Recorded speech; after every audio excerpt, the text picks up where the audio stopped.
Saudara, Edwin Chan kembali hadir di Sapa Dunia Kompas Pagi. Informasinya yang pertama kita lihat ancaman banjir bandang susulan menyebabkan petugas SAR di Texas, Amerika Serikat menunda pencarian korban banjir.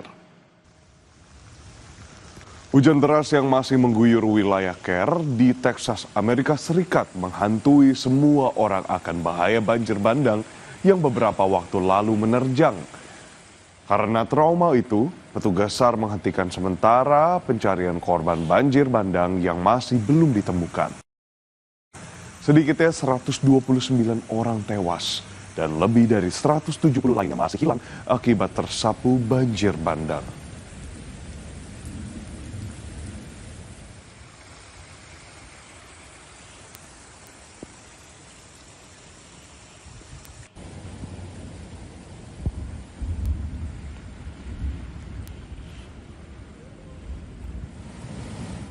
Upaya pemadaman karhutla di Suriah masih terus berlanjut, sementara api semakin mendekati wilayah permukiman. Pemadam kebakaran dan relawan terus berpacu melawan waktu untuk mengisolasi karhutla. Api terus mendekati permukiman warga. Otoritas setempat juga menutup sementara pintu perbatasan Suriah dengan Turki. Sementara itu, petugas pemadam kebakaran juga berdatangan dari negara lain seperti dari Turki, Yordania, Lebanon, dan Qatar. Masing-masing negara mengirimkan personil dan juga pesawat pemadam kebakaran. Lebih dari 6.000 hektar hutan dan lahan di Suriah telah hangus terbakar, saudara.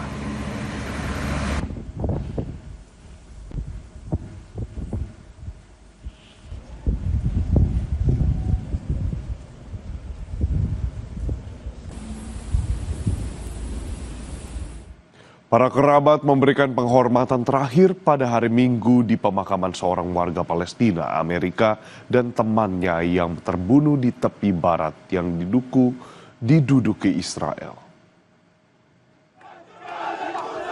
Kementerian Kesehatan Palestina mengatakan Saifullah Musallet, 23 tahun asal Florida, telah dipukuli oleh pemukim Israel di mana serangan itu terjadi di tanah milik keluarganya. Militer Israel mengatakan warga Palestina melemparkan batu ke arah warga Israel di daerah tersebut dan memicu konfrontasi yang lebih besar. Palestina dan kelompok hak asasi manusia telah lama menuduh militer mengabaikan kekerasan pemukim.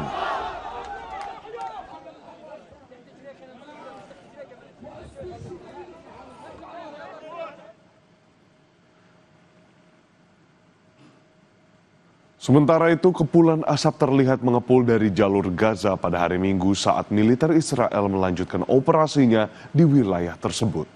Serangan Israel di jalur Gaza menewaskan sedikitnya 30 orang pada hari Minggu, termasuk 6 anak-anak di tempat pengumpulan air. Israel dan Hamas belum ada kesepakatan untuk gencatan senjata dan mengakhiri perang. Israel mengatakan pihaknya akan mengakhiri perang hanya jika Hamas menyerah, melucuti senjatanya dan mengasingkan diri.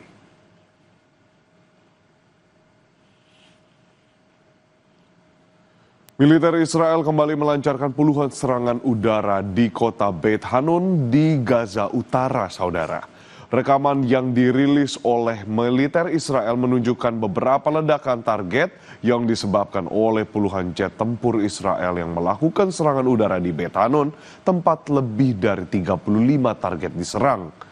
Beit Hanun, salah satu daerah pertama yang dimasuki pasukan Israel pada Oktober 2023, dinyatakan sebagai daerah bencana oleh otoritas setempat pada Juni 2024 karena hampir hancur totalnya infrastruktur dan runtuhnya layanan dasar yang memperburuk kondisi kehidupan.